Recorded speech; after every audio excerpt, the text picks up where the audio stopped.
puesto que a nosotros pues, nos ha sido de gran utilidad el tamizaje que hemos realizado en esta unidad. Realmente datos bastante interesantes y lo más importante es que nuestros pacientes que han sido diagnosticados a tiempo, pues afortunadamente tenemos el 85% de sobrevida de estos pacientes que han estado tamizados en su momento, ya sea por ser de nuevos ingresos o por ser de reinicio. Conocemos la ubicación del departamento del Petén, está al norte del país. Nuestro departamento pues es el más grande del país. Contamos con 13, 14 municipios, ¿verdad? Que son realmente toda la cobertura que nosotros tenemos aquí en la unidad de atención integral. San Andrés, San José, Flores, Melchor de Mencos, La Libertad, San Benito, San Francisco, Dolores, Sayacché, Poptún, San Luis, Santa Ana, Las Cruces y El Chal. Todos estos municipios son los que nosotros tenemos cobertura como unidad de atención integral. En distancia, la unidad más próxima es la unidad de Puerto Barrios y también la unidad del Hospital de Cobán. Sin embargo, pues nosotros también tenemos cobertura de pacientes de Belice y en algunas ocasiones de Fray Bartolomé de las Casas, que son los que les queda un poquito más accesible venir acá que ir a Cobán.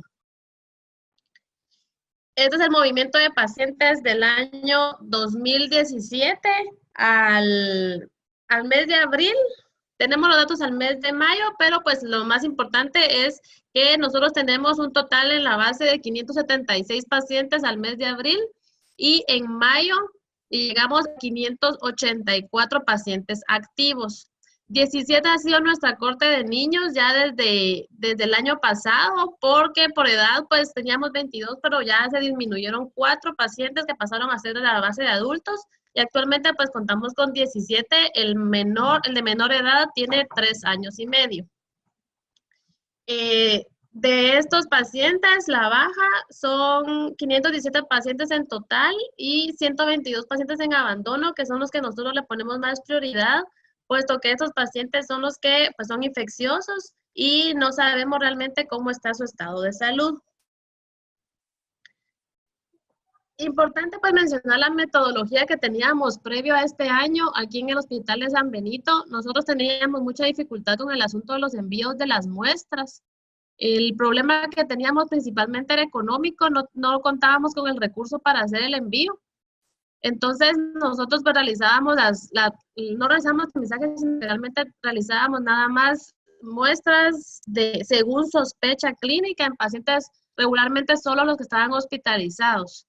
Las pruebas de beca y cultivo de esputo pues siempre se realizaron en este centro. Sin embargo, pues con las dificultades de la adecuada muestra o de la disponibilidad de los recursos para poder realizar el cultivo y el tiempo que lleva para realizar el cultivo para micobacterias. No hay posibilidad de realizar hasta la fecha cultivo de hongos. Entonces, actualmente pues solo el cultivo para micobacterias. Se enviaban muestras de orina para antígeno de histoplasma cada 15 días aproximadamente o según disponibilidad para el recurso.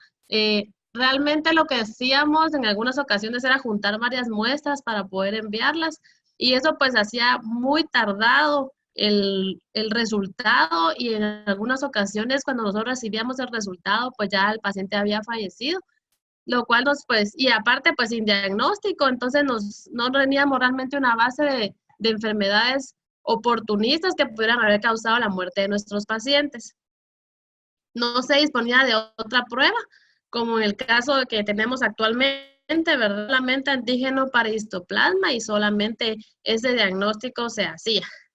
Más adelante el cuadro de comparación de oportunistas que nosotros reportamos del año pasado comparado con lo que llevamos en el año 2017. Como ya saben, pues hubo un cambio gracias a la colaboración de ASI y del proyecto para poder realizar el tamizaje a todos los pacientes nuevos de reinicio y de sospecha clínica. El costo del envío está a cargo de ASI, lo cual nos hace a nosotros pues ser mucho más sencillo el envío de las muestras. Lo estamos realizando de lunes a jueves en todos los pacientes que consultan, ya sean nuevos o de reinicio. Y eso nos ha permitido hacer un diagnóstico oportuno y una sobrevida de pacientes que ha aumentado considerablemente. La prueba de BK se sigue haciendo en este centro, pero también se envía muestras para confirmación en ASI y el cultivo para micobacterias de igual manera. La prueba de antígeno para criptococo no contábamos con ella en ninguna forma. Actualmente estamos realizando las pruebas aquí en la unidad de atención integral con las tiras que nos envía ASI. Y los resultados, pues afortunadamente hemos tenido resultados en 24 horas, 48 horas, o depende de la forma, del día que se envíe la muestra, pues así obtenemos el resultado, pero realmente ha sido bastante pronto. Este es el cuadro comparativo que realmente pues nosotros podemos observar que en el año 2016 los ingresos hospitalarios por sospecha de infecciones oportunistas de origen fúngico fueron 12 ingresos, de los cuales se diagnosticaron 5. Entre ellas, 3 pacientes con histoplasmosis diseminada, un paciente con criptococosis meningia y un paciente con toxoplasmosis cerebral. Los 5 pacientes están actualmente en seguimiento y pues mejoraron su estado de salud considerablemente. Sin embargo, para el 2017 la diferencia pues es bastante significativa, puesto que estamos hablando de que en 5 meses ya sobrepasamos lo que habíamos tenido de ingresos hospitalarios del año pasado. Ya tenemos actualmente 17 casos reportados que ameritaron ingreso hospitalario por diagnóstico de infecciones oportunistas. La mayoría de ellos se han diagnosticado de manera ambulatoria. Tenemos tuberculosis pulmonar 6, histoplasmosis diseminada 6, histoplasmosis pulmonar 2, histoplasmosis meningia 1, tuberculosis renal 1 y coccidioidomicosis 1.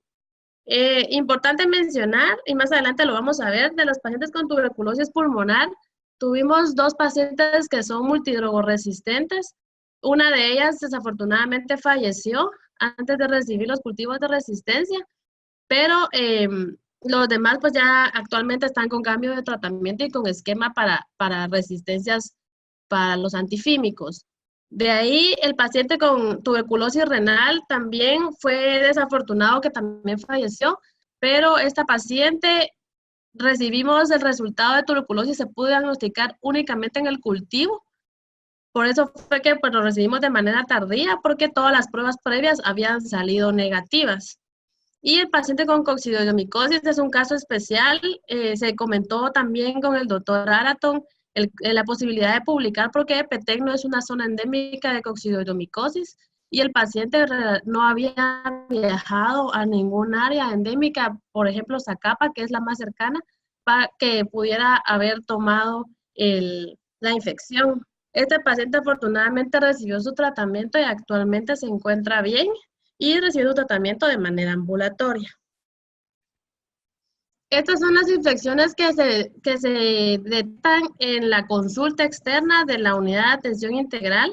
Pacientes, muchos de ellos fueron diagnosticados como, por ejemplo, la cistoplasmosis, se diagnosticaron aquí de manera ambulatoria, por eso están registradas como de la consulta externa y ameritaron pues tratamiento intrahospitalario. En el mes de enero tuvimos histoplasmosis diseminada 1 y tuberculosis pulmonar 1 y moniliasis oral, que es bastante común en un paciente. En el mes de febrero, tuberculosis pulmonar, histoplasmosis diseminada, histoplasmosis pulmonar y herpes zóster.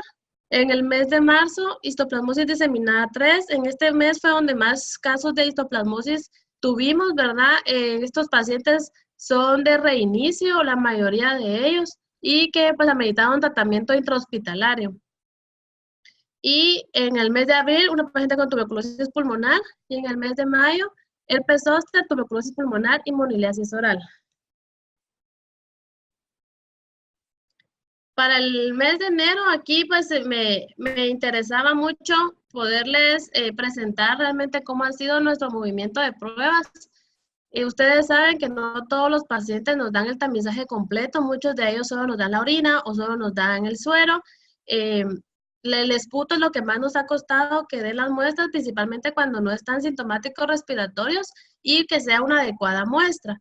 Pero, sin embargo, a pesar de eso, hemos logrado tener una cobertura bastante grande de pruebas para descartar tuberculosis principalmente. El mes de enero se realizaron 13 pruebas, 13 pacientes se tamizaron y pues la de antígeno para criptococo en suero se realizó en esta unidad como los demás meses, teniendo ninguna prueba positiva. El antígeno para histoplasma en orina se obtuvo una prueba positiva. El PCR para histoplasma en esputo, como les digo, solo fueron 5 pruebas realizadas de los 13 pacientes tamizados porque no dieron muestra de esputo, pero se detectó una prueba positiva. La tuberculosis pulmonar en PCR para micobacterias se detectaron 2 pruebas positivas, entre ellas una que era multidrogo resistente. La tinción de auramina rodamina, una positiva. El GIMSA, que regularmente nos ha salido positivo en más del 90% de los casos para micelios. Y el cultivo para micobacterias, que tenemos 3 positivos, que son los que, pues ahí pudimos ver la sensibilidad. Como les digo abajo, micobacteria tuberculosis multidrogo resistente 2, de los cuales un paciente está en tratamiento que fue asignado por el Hospital San Vicente y la otra paciente desafortunadamente falleció antes de recibir las resistencias.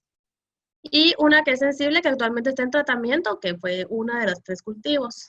Y el hemocultivo isolator, que tuvimos un paciente positivo para histoplasma capsulatum, que es el mismo paciente que tuvimos con antígeno de histoplasma en orina, que era paciente de nuevo ingreso, y se dio tratamiento intrahospitalario y actualmente se encuentra bien.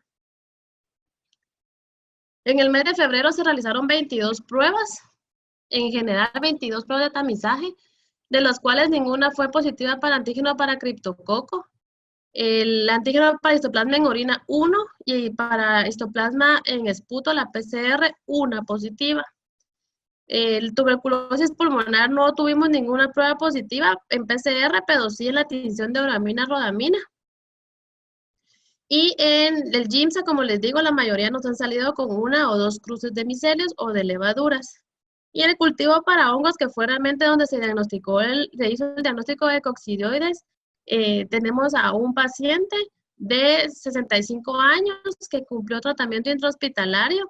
Realmente el paciente consultó con síntomas respiratorios muy generales, de tos, expectoración, fiebre ocasional de más o menos 2 meses y medio de evolución. Y pues considerando que el paciente no se encontraba con un nivel que se encontraba con un nivel de inmunosupresión por abajo de C4 de 200, se tomó el tamizaje y pues este paciente fue diagnosticado con coccidioides. Y el hemocultivo isolator que tuvimos con histoplasma capsulatum, que es el mismo paciente que tuvimos arriba con el antígeno para histoplasma en orina, que también recibió tratamiento intrahospitalario. En el mes de marzo se realizaron 20 pruebas de tamizaje. De ellas, pues, no hemos tenido ninguna prueba para criptococo positiva. Tuvimos 2 pruebas de antígeno para histoplasma en orina positiva, 3 de PCR en esputo positivo para histoplasma y 2 para micobacteria tuberculosis. Ninguna tinción de auramina rodamina y de GIMSA, 12 pacientes con micelios una cruz. Y el cultivo para micobacterias fue una paciente positiva para micobacteria tuberculosis resistente, multidrogo resistente, que ya también tiene tratamiento ya asignado por el Hospital San Vicente y se encuentra bien. Y en este caso tuvimos un paciente que ya era conocido por la clínica integral, que había sido trasladado a la unidad de atención integral del Hospital Roosevelt por una multiresistencia a antirretrovirales, que actualmente está en tratamiento de tercera línea. Este paciente consultó a esta unidad refiriendo cefalea intensa, fiebre y posteriormente alteró el estado de conciencia y se realizó punción lumbar que se mandó a tamizaje y ahí se detectó histoplasma capsulatum, a pesar de que el paciente ya tenía tratamiento con itraconazol por histoplasmosis diseminada que había sido detectada 3 meses previo a este caso. El paciente tuvo que recibir nuevamente tratamiento con anfotericina B y afortunadamente hasta el momento se encuentra bien. En abril se bajó un poco el tamizaje, pero también fue porque tuvimos pocos pacientes detectados positivos. Solo tuvimos 2 pacientes nuevos durante ese mes. Y de estos 2 pacientes, pues afortunadamente no tuvimos ninguna prueba positiva.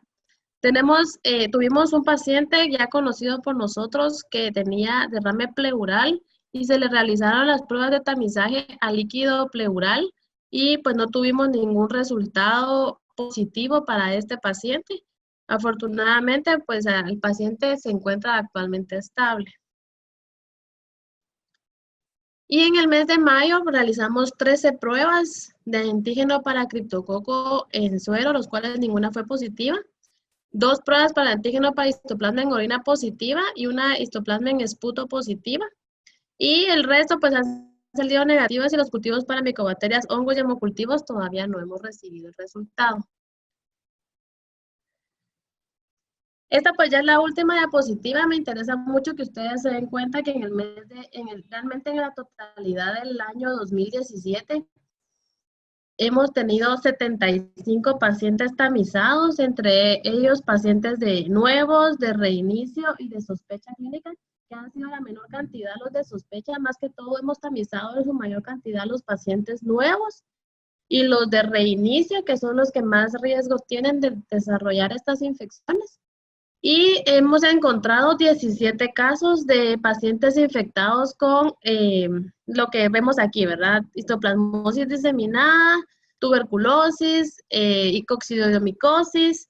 Y básicamente, pues esas han sido las causas mayores. Y hemos tenido 4 fallecidos en lo que va del año que han tenido infecciones fúngicas que se detectaron probablemente de manera tardía, ¿verdad? Entre ellas la tuberculosis renal que les mencionaba, una tuberculosis pulmonar multidroga resistente, una tuberculosis pulmonar sensible, pero que se detectó de manera tardía, y un paciente con histoplasmosis diseminada, que este paciente se le hizo el diagnóstico, sin embargo falleció ese día de estancia intrahospitalaria, por lo tanto nunca recibió tratamiento con anfoteresina y probablemente pues eso contribuyó a su desenlace. Como les decía, yo creo que comunidad del Hospital de San Benito hemos mejorado muchísimo la atención a nuestros pacientes. Durante este año solamente estos pacientes han fallecido de todo el año, cuando antes nos encontramos en números rojos de pacientes fallecidos a causa del virus, pero desafortunadamente no habíamos tenido la oportunidad de realizarles ninguna prueba de infección diseminada que nos pudiera ayudar. Todavía estamos un poco cortos, hemos trabajado mucho con respecto a poder realizar aspirados de médula ósea, por ejemplo, que nos hemos quedado un poco cortos en eso por no tener el material para poder realizarlo. Sin embargo, pues sí logramos tener el apoyo respecto al hospital en general y del ministerio, ahí sí que a través de nuestro director, para poder tener algunas otras, alguna otra forma de hacer el diagnóstico de nuestros pacientes y poder tener el tratamiento de anfoteresina B e itraconazol para poder dar el tratamiento a estos pacientes, porque también esa era otra de las dificultades que se nos presentaban previamente, que no teníamos la posibilidad de poderlos tratar aunque se les hiciera el diagnóstico.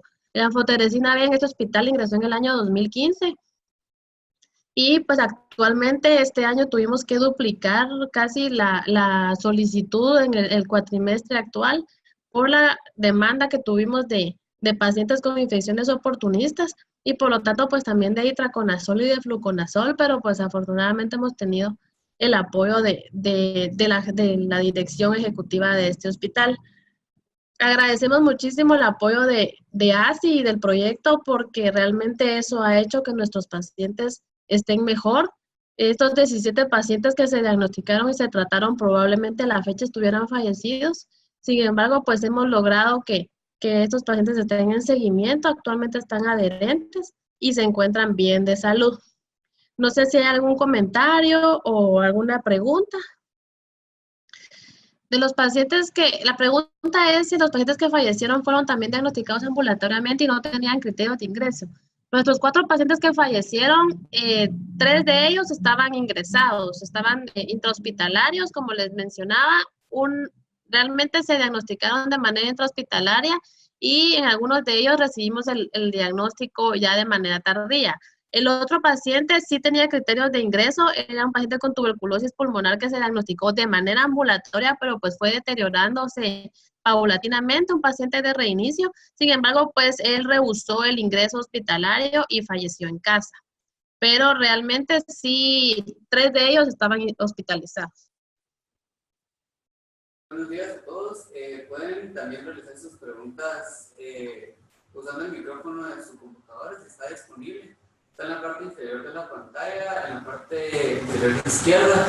Solo tienen que quitarle el silenciado donde dice mute y pueden realizar sus preguntas ahí. Y también pueden pedir la palabra donde dice raise hand en la parte donde están los participantes.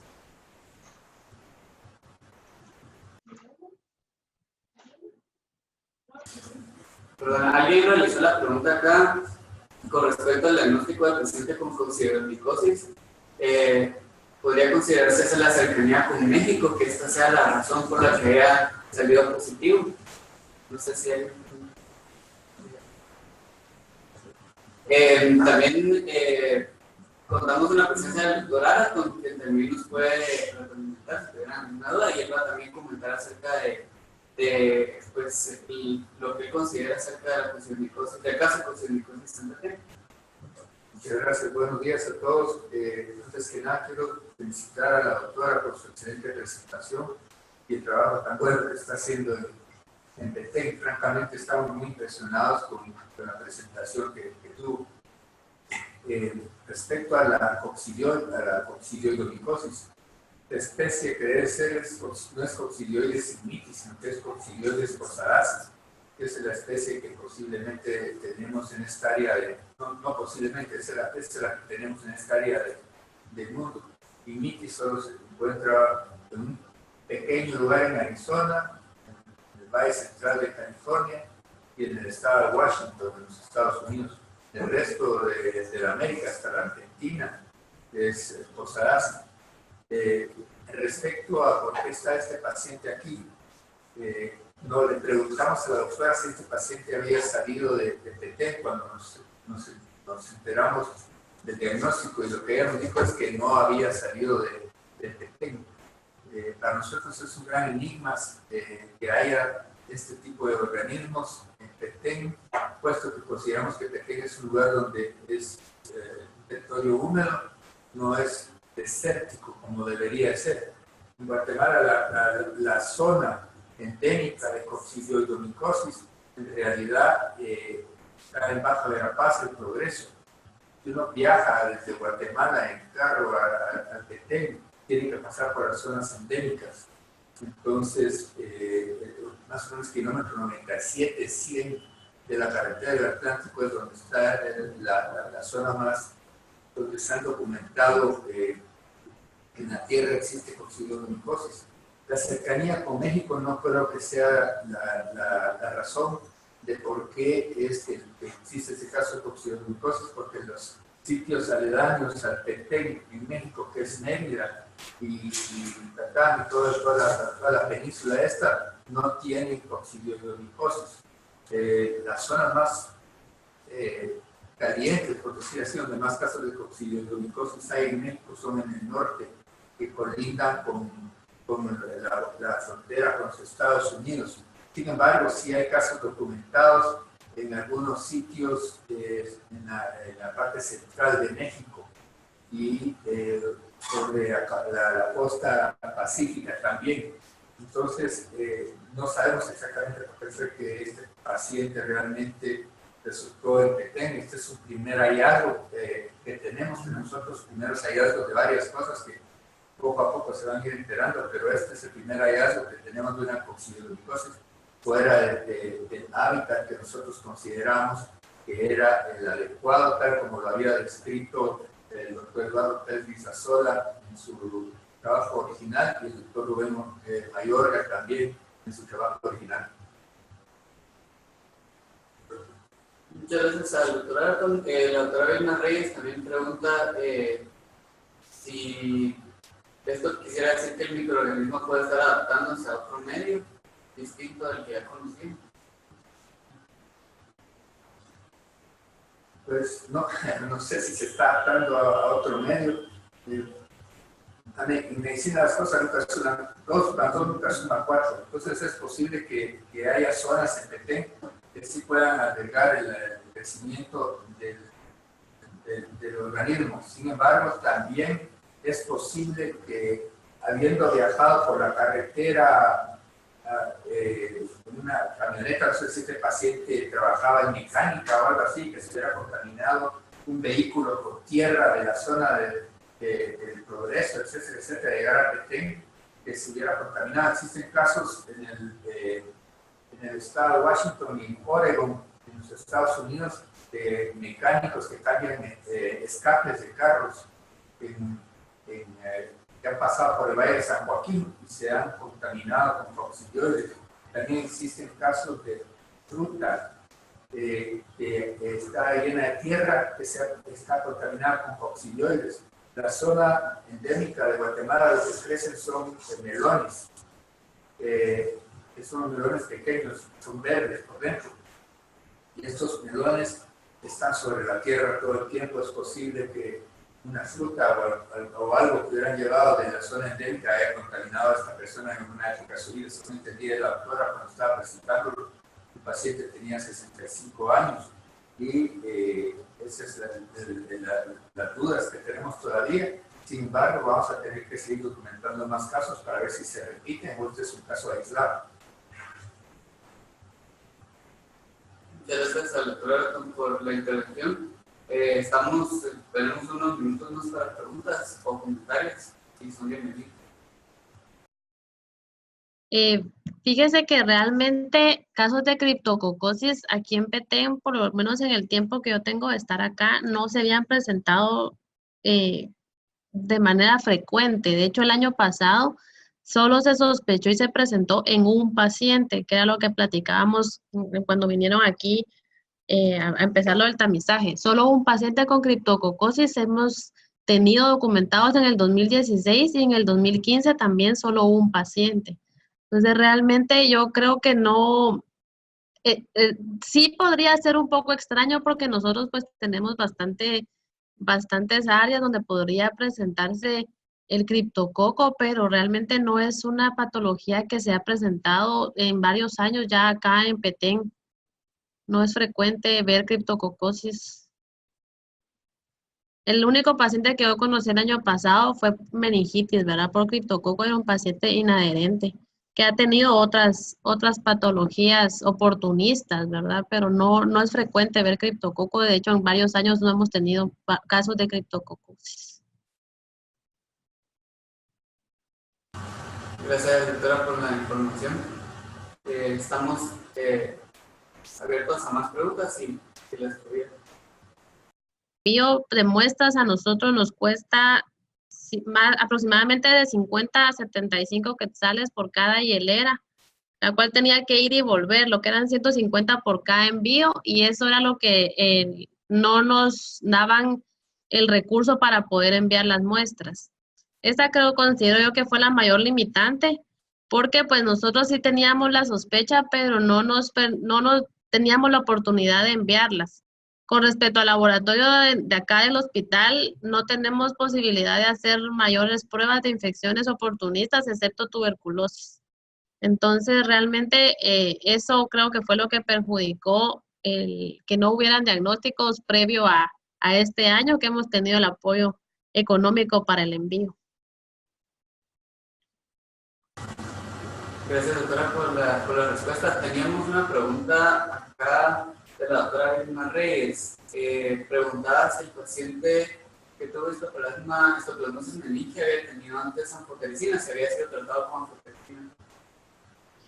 Sí, este paciente estuvo en el mes de noviembre con anfotericina B por histoplasmosis diseminada. Había tenido un antígeno para histoplasma positivo y en el mes de febrero se presentó nuevamente con los síntomas que les mencionaba, cefalea, fiebre y al final alteración de la conciencia, y fue donde se le diagnosticó nuevamente el histoplasma en el líquido cefalorraquídeo. Pero sí cumplió sus días de anfotericina B, los 14 días de anfotericina B en el momento en que se le diagnosticó la histoplasmosis diseminada, y de hecho tenía tratamiento con itraconazol. Pero pues como sabemos que no traspasa la barrera, pues hubo necesidad de volverle a colocar anfotericina B y luego de eso, pues el paciente está actualmente evolucionando favorablemente. Gracias, doctora. Solo tenemos un comentario del doctor Araton y luego vamos a darle la palabra al licenciado Renato, que va a pedir a la doctora. Sí, solo un comentario respecto a por qué persistió la meningitis. Yo creo que usted ya contestó parte de esto, y es que las drogas, tanto la anfotericina B como el itraconazol, no penetran bien la barrera hematoencefálica. Otro comentario podría ser que el paciente no estuviera tomando bien el itraconazol, lo cual es posible. Sin embargo, hay un problema grave con el itraconazol, y es que no se puede predecir a qué nivel se va a absorber. Y para que una droga de estas penetra pobremente al líquido cefalorraquídeo, llegue en alguna cantidad que pueda matar a los hongos en el cerebro o en el parénquima específicamente, que es donde mejor puede llegar, porque la meningitis es difícil, es necesario que llegue en buena cantidad, que se absorba bien. Entonces, un truco que se ha utilizado, y esto es algo que ustedes, me imagino que ya saben, es que al paciente se le dé con Coca-Cola el itraconazol, y de esa manera lo puedan absorber mejor. Si ustedes se recuerdan, el pH de la Coca-Cola es igual que la batería de sus carros, y entonces ese pH es el óptimo para que se pueda absorber, especialmente si el paciente está tomando un inhibidor de bomba o algún otro tipo de medicina que pueda interferir con la absorción. Entonces es importante que a la hora de que un paciente se le ha documentado una endoplasmosis diseminada, usted le diga que a la hora de tomar su tratamiento lo hagan con Coca-Cola o una bebida ácida. Yo sé que no todo el mundo va a poder tener acceso a una Coca-Cola en el momento de tomarlo, pues, pero sí es importante que traten de ver que los pacientes hagan esto. Tal vez no vamos a asegurarnos que se absorba bien el itraconazol, porque cada persona es diferente, pero por lo menos estamos mejorando los chances de que así sea. Otra manera que se puede hacer cuando estos pacientes se presentan es que ustedes puedan hacer niveles de itraconazol. En el futuro es posible que lo vamos a tener nosotros, estamos trabajando en eso. Sin embargo, en este momento todavía no se puede hacer. Eso es lo que se hace en los países desarrollados. Gracias. Gracias al doctor Araton por su intervención. Vamos a darle la palabra al licenciado Renato González. Adelante. ¿Qué tal? Buenos días, ¿nos escuchan? Estoy aquí con el doctor Cuyuch. Sí, Renato. El doctor Cuyuch tenía algunos comentarios que hacer a la situación de su unidad. Claro que sí, adelante, doctor Cuyuch. A nosotros nos parece bastante interesante los datos de la doctora Fong, y pues básicamente también porque consideramos que compartimos ciertas áreas geográficas en común. Pues dentro de las observaciones que nosotros podemos tener es de que, caso contrario a lo que la doctora Fong decía, nosotros el año pasado tuvimos 6 casos documentados de criptococosis, y nosotros esperaríamos que este año ya con el tamizaje hubiéramos tenido más casos de plasma. Sin embargo, por el momento llevamos únicamente 3 casos gracias al tamizaje que se hace en conjunto con ASI. Y lo que nos preocupa un poquito es que a pesar de estar realizando el tamizaje para la tuberculosis, tenemos muy pocos casos en comparación con Petén, ¿verdad? Ellos tienen más o menos, por lo que estábamos contabilizando, entre 7 y 9 casos, si no recuerdo mal, y nosotros apenas llevamos un caso detectado. Bueno, nosotros queremos aprovechar bastante la experiencia de la doctora Fong, como les mencionábamos. Le agradecemos bastante por su presentación.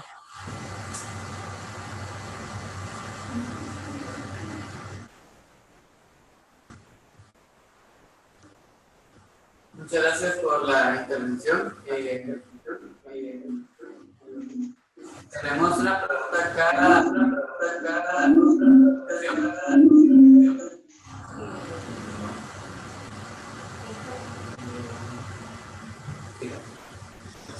Mi pregunta es si se han tenido problemas bueno, con lo que es el síndrome de reconstitución inmune en pacientes con problemas metabólicos también, ¿verdad? Cuando se les dio carga, ¿verdad? Si han tenido casos de síndrome de reconstitución inmune, más alto. Si han tenido casos por síndrome de reconstitución inmune, por inicio de tratamiento con carga, sí,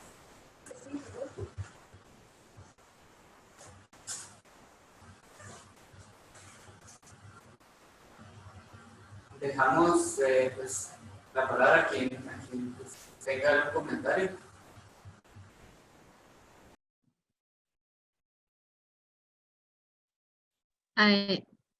Aquí en Petén nosotros no hemos tenido ningún caso de síndrome de reconstitución inmune por inicio de tratamiento antirretroviral.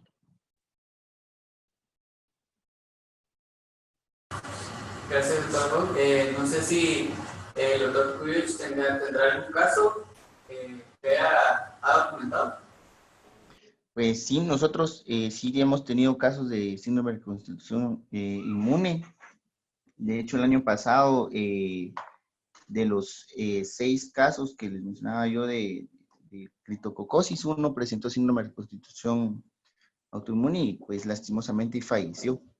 Fue el único, de hecho, de los 6 casos. Los otros 5 casos pues resolvieron adecuadamente los cuadros clínicos.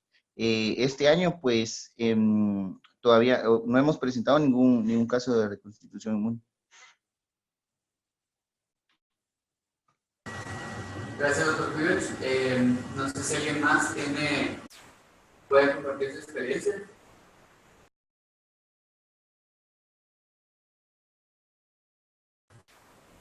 La doctora Vilma Reyes indica que no han tenido pues, casos de síndrome de reconstitución inmune evolucionando. El doctor Oscar López nos comenta de Izabal. Quiero comentarles que la Guardia Izabal inició el tamizaje de heridas a partir del inicio del curso y ya tenemos 2 casos positivos para histoplasmosis diseminada.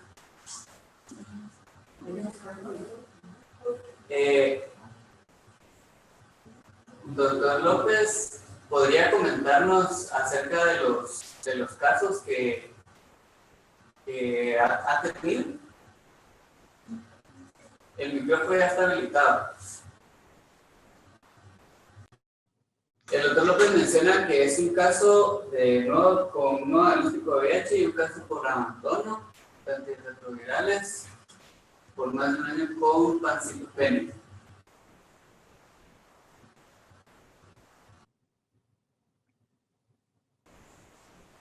Desde la clínica familiar, el licenciado Luis Rivas pregunta acerca de la disponibilidad de diagnóstico por imágenes que tienen ya sea en el hospital o en la UAE o los pacientes que pudieran tener acceso a ellos. Incluiría radiografías, ultrasonido, tomografía. La doctora Fong menciona que pues, en Petén cuenta únicamente con radiografía y ultrasonido. El doctor Kuyich de Cobán menciona que pues, es el mismo caso como Cobán, solamente tiene un ultrasonido y radiografía.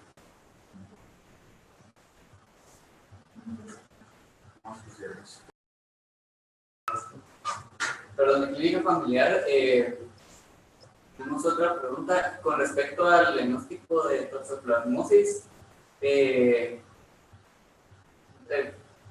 Puntualmente en la unidad de atención integral de Petén, doctora Fong, el diagnóstico, ¿cómo se lleva el diagnóstico del caso de toxoplasmosis que presentamos?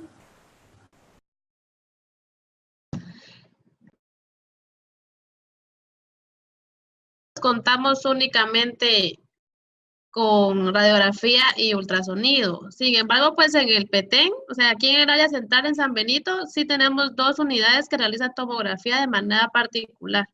Entonces, normalmente lo que se hace, pues es eso, se solicita al paciente que pueda costear su estudio, o bien se hace gestión con organizaciones no gubernamentales para un apoyo para poder realizar el estudio por imágenes. pero realmente el hospital solo cuenta con radiografía y ultrasonido. Gracias, doctora Fong, por su intervención. Queremos darle las gracias a todos por su participación en la primera conferencia del curso virtual de Prisiones Oportunistas. Agradecemos a la doctora Fong por su presentación y por los datos que nos mostró y por la retroalimentación de todos los participantes. Pues yo solo quiero agradecer a la Asociación de Salud Integral por la oportunidad del curso, que realmente pues creo que para todos nos ha sido de mucha utilidad para actualizarnos sobre el manejo y el diagnóstico de las infecciones oportunistas. En manera personal, pues creo que he aprendido bastante en el curso. Y segundo, pues agradecer la oportunidad de poder presentar mis datos, que para nosotros nos ha sido de mucho beneficio para mejorar la sobrevida de los pacientes y pues poder nosotros también darles a ellos una atención de calidad, porque el diagnóstico de estas infecciones pues es parte de su atención y nos hayamos quedado bastante limitados. Como había mencionado en el taller donde estuvimos reunidos en la ciudad, pues para Petén ha sido una gran oportunidad el hecho de poder hacer estos diagnósticos y pues esperemos que durante este año pues tengamos igual un diagnóstico oportuno en los pacientes. En lo que va del año nos ha sido beneficioso, pero pues vamos a ver cómo termina el año y poder nosotros también plantear a nuestro hospital la necesidad de tener esas pruebas disponibles ya en la unidad para poder continuar con este tamizaje. Agradezco mucho la oportunidad y pues a todos un saludo y vamos a ver si en las próximas semanas se puede también obtener datos de las otras unidades, ¿verdad? Para poder comparar y compartir experiencias. Gracias, doctora Fong, por la oportunidad y por la información que nos proporcionó. Pues estaríamos dando por finalizada la conferencia. Pues reciban todos un saludo desde la clínica familiar, desde la Asociación de Salud Integral. Y pues nos veremos en una próxima oportunidad. Muchas gracias.